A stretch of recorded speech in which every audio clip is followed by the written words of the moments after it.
What's up, homies? ZDoggMD coming at you from Casa de Z, just chilling.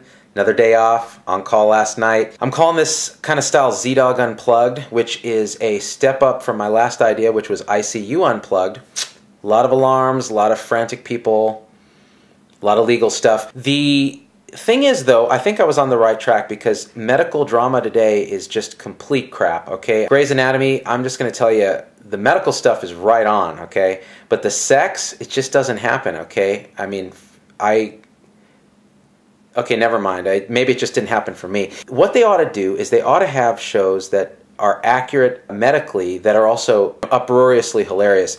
For example, in the 80s, they should have had Gimme a Trach with Nell Carter as a obstructive sleep apnea patient who has to have a trach to survive, you know? I mean, it would have been hilarious. She could have been like, "Give me a trach, I sure could use one." Yeah, I mean, it would have been unbelievable. And again, more evidence of why I'm in medicine and not the entertainment industry. I was on call last night, and the thing is, when I come home, I am tired, but I still want to, you know, kind of get extreme. So I'll go to the gym and I'll do the most extreme thing in there. I just don't care. I will get on the Stairmaster and I will turn it to like 3 and just pound those stairs. Today, a 75-year-old guy comes next to me and he's got the thing turned to 11 like Spinal Tap, and he's just pounding on this thing. He's walking backwards. He's walking sideways on it, laughing.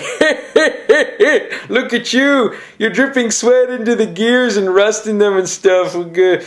You know, what is it about old people? I have a tremendous respect for them. You know, as a hospitalist, I see people in their 90s. I see 100-year-olds. It's incredible.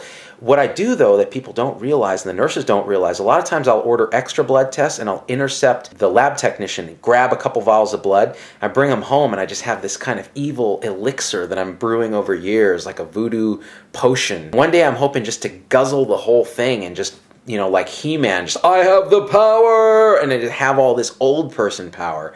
It'd just be incredible. I mean, at the very least, I'll get hepatitis. But, you know, old people are incredible because what happens as we age, there's a part of our brain called the frontal lobe that kind of acts like a little clamp on the stupid stuff that we can say. A lot of times when we drink too much or, you know, whatever, we end up turning that off and saying stuff we're not supposed to say. And the great thing about people with frontal lobe problems, that we call it a so-called frontal lobe release, is that you can actually do tests. People who've had damage to their frontal lobe, you can do little neurologic testing to see, do they really have a problem with their frontal lobe? And one of the things you can do is you can stroke the side of the mouth, and the patient will start like trying to aim for your finger like a baby. It's kind of an old primitive reflex, comes back. It's called rooting.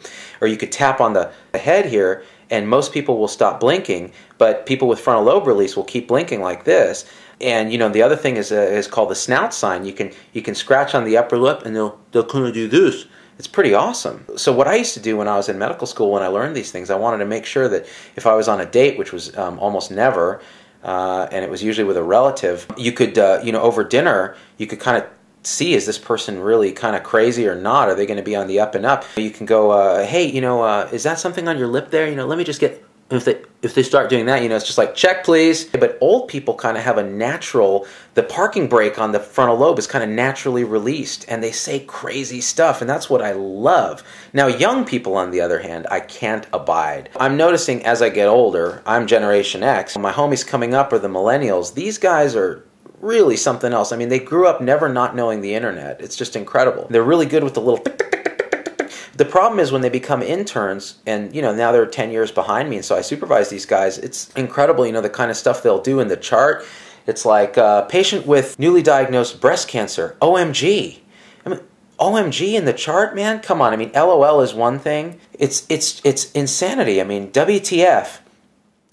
Oh, give me a trach.